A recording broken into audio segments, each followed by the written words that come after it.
CrossFit nous recommande de manger des protéines animales, des légumes, des graines et des noix, un petit peu de fruits, quelques sources d'amidon et pas du tout de sucre. Et pour mesurer nos quantités, il nous recommande le principe du régime zone qui fonctionne avec des blocs de protéines, de glucides et de lipides tout mis ensemble. Et ceux qui me suivent savent que j'ai une approche légèrement différente. Il y a des grands principes absolument communs, mais il y a aussi des choses que je voudrais changer dans cette approche. Et je vais vous détailler dans cette vidéo ce que je vous recommande de manger en termes de qualité, de quantité, de timing aussi. Et je vais même aborder les compléments alimentaires qui vont vous aider à booster votre CrossFit.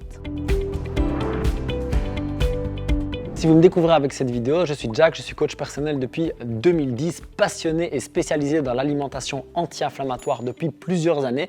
D'abord pour soigner ma propre santé et maintenant pour vous aider à faire pareil. J'ai obtenu mon Level 1 en 2013 et dès cette époque, on parlait beaucoup du régime paléo qui nous disait ce qu'il fallait éviter dans l'alimentation pour diminuer notre inflammation, être en meilleure santé et aussi être plus fort à l'entraînement. Et ce régime paléo, il est vraiment très proche de ce que je vais vous recommander dans la partie quoi de votre alimentation pour faire vos choix. Qu'est-ce que vous devriez exclure et qu'est-ce que vous devriez inclure. La base paléo est excellente puisqu'on va se concentrer sur des choses qui viennent vraiment de la nature. On va éviter les antinutriments, les protéines inflammatoires et également les produits laitiers et tous leurs problèmes hormonaux notamment. En plus de ça, j'aurai quelques recommandations dans le quoi manger. Je pense notamment qu'ajouter des amidons résistants est très intéressant pour notre santé, particulièrement pour notre microbiote. Le principe des amidons résistants, c'est que l'on va cuire des aliments contenant naturellement de l'amidon et on va les laisser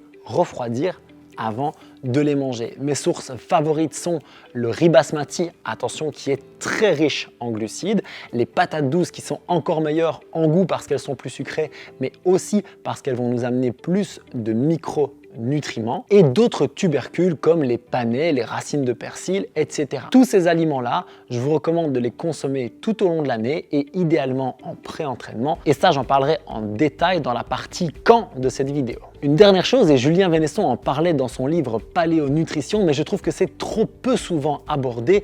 Je vous recommande les cuissons douces par rapport aux cuissons agressives. Faites plutôt cuire un poulet pendant très longtemps à 110 degrés au four que de façon agressive à 160 ou 180 degrés. Pour les légumes, c'est encore plus important si vous pouvez les cuire à la vapeur par exemple. Ils vont garder nettement plus leur saveur, mais en plus, ils vont garder beaucoup plus de micronutriments, de vitamines principalement en l'occurrence. Ça vaut vraiment la peine d'être sur ces cuissons douces qui vont plutôt préserver vos aliments et en plus éviter certaines molécules toxiques que l'on peut avoir quand on cuit à très haute température. Et donc notre alimentation peut se baser sur énormément de légumes, des sources de protéines animales de bonne qualité, des graines et des noix, un peu de fruits et les amidons résistants que l'on va trouver dans les tubercules. Parlons maintenant du quand, parce que pour moi c'est très important. J'ai vu des différences énormes chez les gens qui changeaient leur timing d'alimentation, en plus évidemment de la qualité de celle-ci. Finalement, pour moi, on pourrait organiser ça en 3 grandes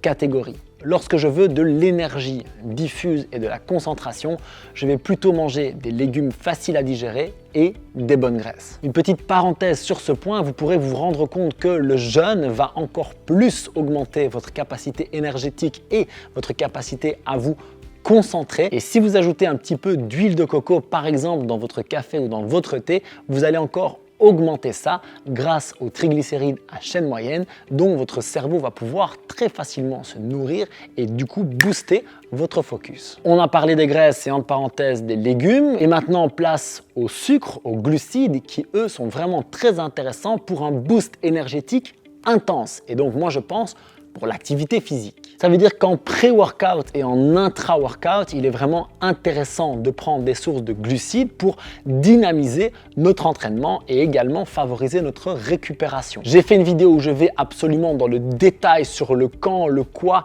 les grammages exacts, etc. Je vous la mettrai dans la description de celle-ci. Mais retenez un grand principe qui est plus vous êtes loin de l'entraînement, plus il est intéressant de consommer des index glycémiques bas, plus vous êtes proche, plus vous voulez augmenter l'index glycémique et la digestibilité de vos glucides. Et si vous êtes à l'intérieur de votre entraînement, c'est encore mieux de passer sur des formes liquides. Et il nous reste à parler des protéines qui sont idéales pour la récupération et que je vous recommande donc de plutôt manger le soir dans un contexte très tranquille et sans les glucides, puisqu'il y en a un qui va plutôt stimuler notre système nerveux parasympathique où on va se poser, le repos, la digestion, et l'autre qui va plutôt stimuler notre système sympathique, donc l'activité, la puissance, l'intensité.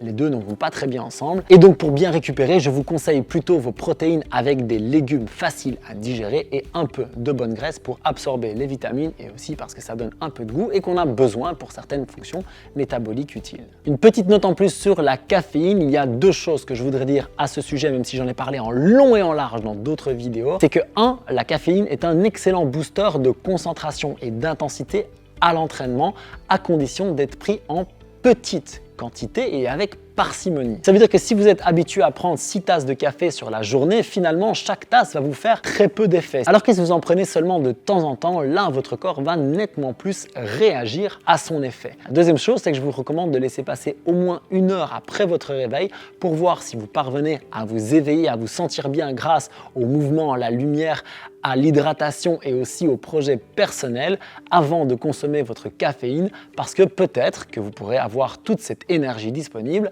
par vous-même. Cool, on a parlé du quoi, on a parlé du quand, parlons maintenant du combien, en quelle quantité devriez-vous consommer ces nutriments. On ne parle pas ici de perte de poids, mais de performance, de récupération et de santé. C'est ça que l'on recherche si on veut faire du CrossFit et améliorer notre alimentation pour ça. Et dans ce contexte, pour moi, la toute première chose à faire, c'est remplacer et déplacer. Remplacer les sources d'aliments inflammatoires, industriels, le sucre, etc., par des sources équivalentes, mais nettement meilleures pour votre santé. Donc si vous consommez des pâtes, prenez plutôt des patates douces. Si vous avez l'habitude de manger des protéines animales très industrielles comme de la charcuterie, etc., prenez plutôt des sources entières. Et si vous buvez par exemple des jus de fruits emballés, eh bien consommez plutôt le fruit entier. Déjà en remplaçant toutes ces sources, vous allez avoir beaucoup plus d'énergie, une meilleure digestion, une nettement meilleure récupération et donc plus de punch à chaque séance. Ça, c'était la partie remplacée. Et quand je parle de la partie déplacée,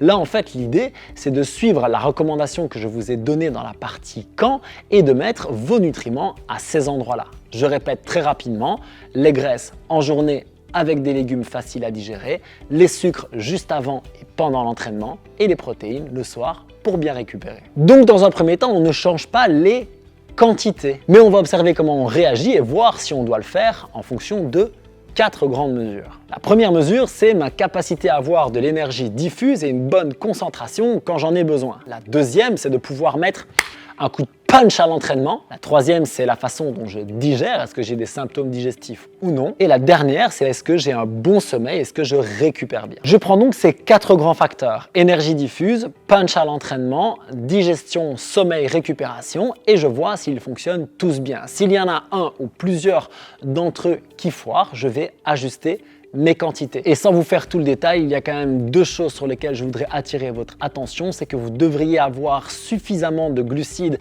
si vous faites du CrossFit parce que c'est un sport à haute intensité. Bon, que vous fassiez du sport en compétition ou juste du CrossFit parce que comme moi vous voulez le faire pour votre santé, votre corps, etc.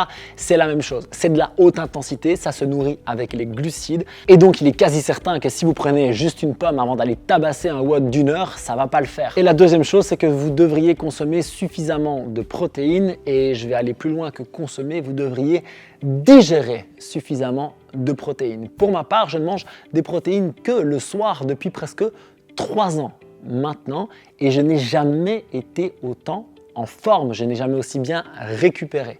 Attention, par contre, que quand j'en mange vraiment trop, je suis très fatigué le lendemain et quand j'en mange trop peu, je me rends compte que je manque de récupération et que je manque aussi un petit peu de punch lors des entraînements suivants. Ça demande de s'auto-réguler, de s'observer, mais aussi et surtout de bien digérer ces protéines. Mettez-vous dans un contexte de qualité, évitez les sucres avec, évitez aussi l'excédent de graisse. On va manger des bonnes graisses, mais pas trop, parce que le but c'est vraiment de digérer, d'absorber ces protéines que notre corps va devoir dégrader en acides aminés et tout ce travail va demander beaucoup d'énergie. On doit être vraiment dans un contexte optimal pour ça. Bon, on a parlé du quoi, du quand et du combien, on est vraiment pas mal, mais j'ai quand même quelques petits trucs en plus à vous donner à propos notamment des compléments alimentaires. Et avant de démarrer ce passage, j'aimerais bien que vous me disiez s'il y a d'autres choses que vous voulez savoir sur l'alimentation et le CrossFit. J'ai déjà fait une autre vidéo sur ce que CrossFit nous propose directement. Ceci est plus mon point de vue personnel basé sur toutes mes années de coaching et d'expérience. Mais si vous avez des choses que vous voulez savoir en plus, mettez-le en commentaire. Je vais vraiment vous lire avec attention parce que j'ai envie de répondre à toutes ces questions. En plus de tout ça, la toute première chose à faire, c'est de toujours prendre de la vitamine D. À moins que vous alliez faire la crêpe torse nu au moins une demi-heure dans les heures chaudes au soleil, votre corps n'a pas les moyens de produire de la vitamine D en suffisance et donc il faut qu'on la consomme. Pour ça, évidemment, je vous recommande la vitamine D Unae qui est d'une qualité exceptionnelle et avec un très bon rapport qualité-prix en plus. Et vous pouvez vous baser sur le calcul de 75 unités internationales par kilo de poids de corps par jour. La deuxième chose à faire, c'est de consommer des oméga 3. Vous pouvez les prendre avec des sources de poissons gras. Pensez par exemple aux maquereaux ou aux sardines dans de l'huile d'olive vierge extra. Mangez l'huile avec parce que c'est là-bas que vont se barrer les oméga 3. Mais si vous ne consommez pas suffisamment de ces petits poissons, vous risquez de manquer d'oméga 3 dans votre alimentation. Les oméga 3, en plus d'avoir un grand effet sur notre santé à long terme, vont avoir une fonction très intéressante pour nous qui faisons du CrossFit, c'est la diminution de l'inflammation et donc améliorer notre récupération. Et pour ça, il faut se complémenter quotidiennement. Si vous ne savez pas quelle source d'oméga 3 prendre parce qu'il y a vraiment des choses de très mauvaise qualité sur le marché puisque les oméga 3 sont de l'huile de poisson et donc on peut se retrouver avec une huile de très mauvaise qualité qui vient d'élevage très intensif de poissons et en plus les oméga 3 s'oxydent très facilement et donc s'ils ne sont pas rapidement traités, mis en bouteille et conservés au frais, on peut vraiment se retrouver avec une huile de très mauvaise qualité. La chose suivante que l'on peut faire, c'est consommer du magnésium. Il y a bien sûr des sources naturelles mais c'est difficile dans notre alimentation d'en avoir suffisamment. Pour ça, vous avez deux options. La première, c'est de boire des eaux riches en magnésium, pensez Hépar, Contrex par exemple, et l'autre, c'est de vous complémenter. Attention, prenez forcément des sources de top qualité pour être certain de bien absorber les minéraux. Toutefois, je vous recommande de quand même faire une prise de sang régulièrement parce que certaines personnes qui sont rares, mais ça existe, ont un taux de magnésium déjà très élevé naturellement et donc une complémentation serait plutôt contre-productive. Donc une petite prise de sang de temps en temps vous dira quoi faire.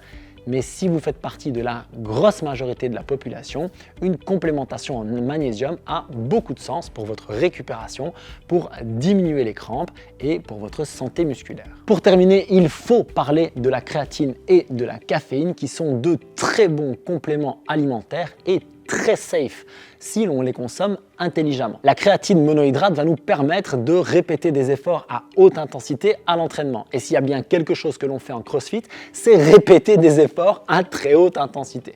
Pour ça, vous pouvez prendre de la créatine monohydrate pure, en poudre, c'est très bien, comme ça vous évitez tous les compléments, les additifs, les machins que l'on peut trouver.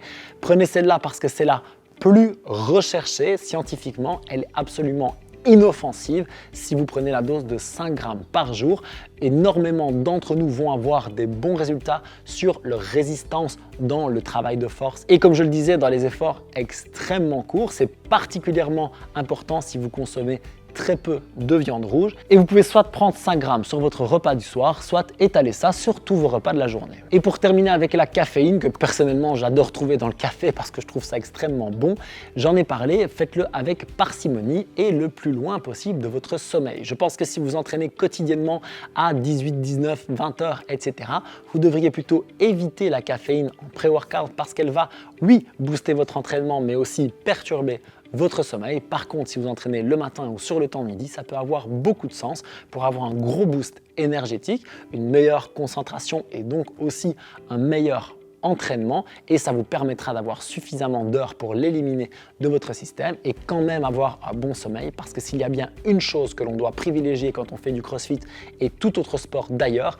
c'est la qualité de notre sommeil parce que c'est à ce moment-là que l'on répare le plus les dégâts, que l'on fait aussi ce qu'on appelle la surcompensation et que l'on récupère pour pouvoir être bon à la séance d'après. Si vous voulez que j'aille plus loin avec les compléments alimentaires, dites-le moi en commentaire. Je trouve que ce que j'ai abordé ici est déjà un bon résumé, mais forcément on pourrait aller creuser si ça vous intéresse, dites-le moi et je préparerai une vidéo sur le sujet. Vous avez une bonne vision de tout ce que j'ai compilé après 11 ans de coaching maintenant, des années à tester le paléo, le zone, à apprendre la nutrition avec le système nerveux, à soigner mes intestins et plein d'autres maintenant avec l'alimentation anti-inflammatoire. Tout ceci est condensé dans cette vidéo et moi ce que je vous recommande c'est de d'abord commencer par remplacer et déplacer. C'est la première action à mettre en place, je pense, avec l'apport en vitamine D. Si vous ne le faites pas encore, c'est vraiment une nécessité. Si vous voulez aller plus loin avec l'alimentation anti-inflammatoire, je vous propose de recevoir mon guide complet sur ce sujet qui me passionne absolument, dans lequel vous allez retrouver un détail du quoi, du combien, du quand, mais en plus quelques recettes mises à jour. Bref, ce guide hyper complet et si vous voulez le recevoir, il vous suffit de cliquer juste là. Si vous voulez voir ma vidéo sur ce que CrossFit nous recommande au niveau de l'alimentation et mon avis personnel là-dessus, elle est ici. Et pour vous abonner et recevoir toutes mes prochaines vidéos, c'est juste là. Prenez soin de vous, mangez pour votre énergie et pour profiter pleinement de votre vie. Peace!